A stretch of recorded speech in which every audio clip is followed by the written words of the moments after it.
Your Majesty, King Philippe, Prime Minister Di Rupo, I am honored to be here today. Thank you for welcoming me to this sacred place. To the staff of Flanders Field Cemetery and the people of Belgium, thank you for your devotion, watching over those who rest here and preserving these hallowed grounds for all of us who live in their debt. As His Majesty and the Prime Minister mentioned, we just spent some quiet moments among the final resting places of young men who fell nearly a century ago. And it is impossible not to be awed by the profound sacrifice they made so that we might stand here today. In this place, we remember the courage of brave little Belgium. Here, we visited the grave of a young Polish immigrant to America, who just a few hours into his very first battle gave his life for his adopted country. And here we saw the headstones of two men from Brooklyn, New York, who lay as they fought, side by side. Here we also see that no soldier and no nation sacrificed alone. I'm told that this is one of more than 100 cemeteries tucked into the quiet corners of this beautiful countryside. It's estimated that beneath about 50 square miles, there rests hundreds of thousands of men, Belgian and American, French and Canadian, British and Australian, and so many others. We talked about how many of the Americans who fought on Belgian soil during the Great War did so under the command of His Majesty's great-grandfather, King Albert. And while they didn't always share a common heritage or even a common language, the soldiers who manned the trenches were united by something larger, a willingness to fight and die for the freedom that we enjoy as their heirs. Long after those guns fell silent, this bond has endured.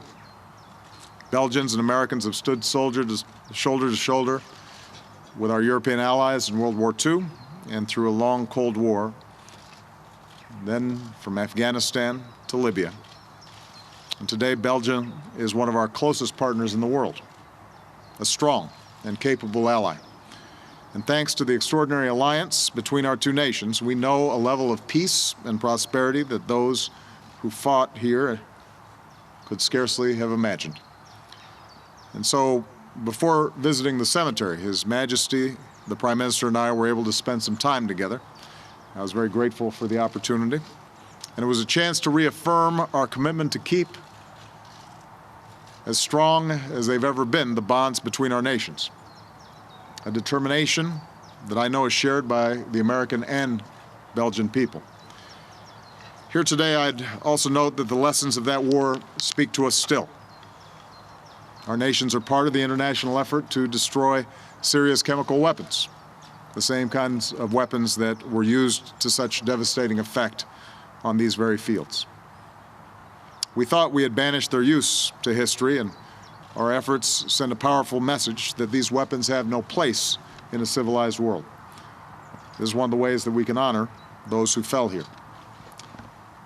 And so this visit, this hallowed ground, reminds us that we must never, ever take our progress for granted. We must commit perennially to peace, which binds us across oceans. In 1915, a Canadian doctor named John McCrae sat in the back of an ambulance not far from here and wrote a poem about the heavy sacrifice he had seen. They became some of the most cherished and well-known words from that war. And they ended with a plea. To you, from failing hands we throw the torch. Be yours to hold it high. If ye break faith with us who die, we shall not sleep, though poppies grow in Flanders fields. What is lesser known is that 3 years after he wrote those words, and thousands of miles away, an American schoolteacher named Moina Michael read McCrae's poem, and she was so moved that she wrote a response. Oh, you who sleep in Flanders fields, sleep sweet to rise anew.